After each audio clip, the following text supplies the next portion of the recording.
Halo, selamat datang di video yang kedua. Pak Yusuf akan mendampingi kalian mempelajari materi pembentukan kelompok sosial. Ada 3 materi yang akan kita bahas pada video ini. Yang pertama adalah latar belakang terbentuknya kelompok sosial. Yang kedua, faktor yang perlu diperhatikan dalam pembentukan kelompok sosial. Dan yang ketiga adalah tahapan pembentukan kelompok sosial. Yang pertama adalah latar belakang terbentuknya kelompok sosial, mulai dari hasrat untuk meneruskan keturunan. Yang didorong oleh hasrat untuk meneruskan keturunan, salah satu contohnya adalah kelompok keluarga. Setiap keluarga memiliki hasrat untuk melanjutkan eksistensi keluarganya masing-masing. Pengalaman praktis intelektual dan emosional. Jika ada beberapa individu yang memiliki pengalaman praktis dalam mencapai tujuannya, dalam mencari wawasan dan ilmu, maka di dalamnya akan ada pengalaman emosional juga. Mereka merasa nyaman, aman, dan damai di kelompok yang mereka ikuti. Ikatan darah atau keturunan ini biasanya kita bisa melihat ada yang namanya terah di suku Jawa, ada yang namanya marga di suku Batak, dan lain sebagainya. Kesamaan ciri fisik ini didasari oleh ras, ya, sama punya rambut pirang, sama punya mata biru, sama punya kulit hitam, itu didorong oleh kesamaan fisik. Kesamaan daerah, misalnya mahasiswa Semarang yang kuliah di Bandung, itu mereka berkumpul karena sama-sama dari Semarang.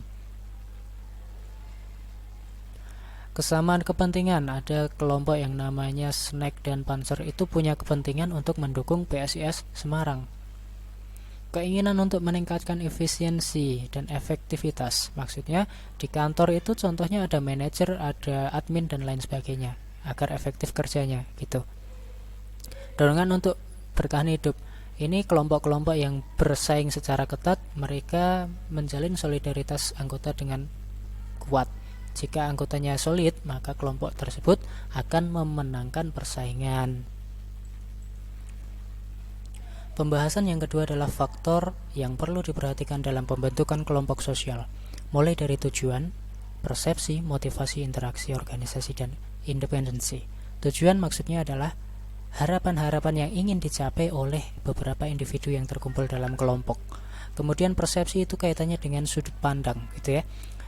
Jika dalam kelompok terdapat sudut pandang yang sama, maka akan minimal terjadi konflik, ya. Kalau banyak persepsi atau sudut pandang, maka yang terjadi adalah konflik dalam sesama anggota. Selanjutnya motivasi atau dorongan, gitu ya. Setiap anggota harus memiliki motivasi yang kuat untuk menjadikan kelompoknya kelompok yang berhasil. Dan interaksi. Interaksi ini adalah hubungan timbal balik yang terjadi di setiap anggota kelompok, gitu ya. Semakin interaksinya itu berjalan dengan baik dan lancar, maka semakin berhasil pula kelompok yang mereka bangun.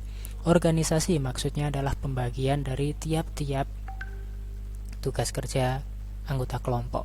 Dan perlu juga ada yang namanya independensi, maksudnya kebebasan dalam menyampaikan ide atau gagasan untuk mencapai keberhasilan dan perdamaian dalam kelompok. Pembahasan yang ketiga adalah tahap pembentukan kelompok sosial, dimulai dari tahap pembentukan. Jadi setiap anggota yang ada dalam kelompok tersebut belum saling mengenal, tapi punya tujuan yang sama, gitu ya, sehingga mereka masih dalam tahap pembentukan. Kemudian tahap menghadapi konflik. Setiap anggota dalam kelompok yang baru dibentuk akan muncul beberapa individu yang dominan, gitu ya, memberikan pengaruh. Ketika hal tersebut bisa dilalui, maka kelompok yang terbentuk akan menjadi kelompok yang berhasil. Tapi kalau tidak, atau memiliki kepentingan untuk memimpin, semuanya ingin jadi pemimpin, maka kelompok tersebut akan menjadi kelompok yang gagal.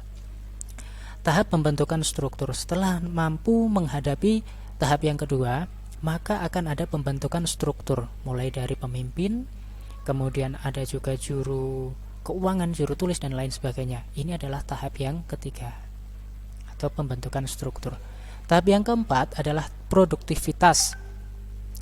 Setiap anggota yang sudah terbentuk menjadi bidangnya masing-masing atau ada dalam bidangnya masing-masing sudah bisa dan sudah mampu menjalankan sesuai dengan tupoksi yang mereka terima. Ketua memimpin, anggota dipimpin, dan lain sebagainya.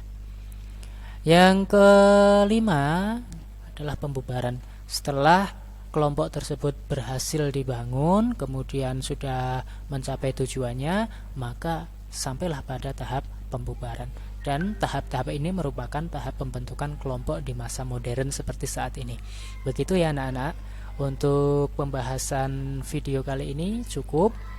Kalau masih ada yang mau ditanyakan, silahkan tanya secara pribadi di WA atau bisa juga menggunakan WA group gitu ya. Sekian, wassalamualaikum warahmatullahi wabarakatuh.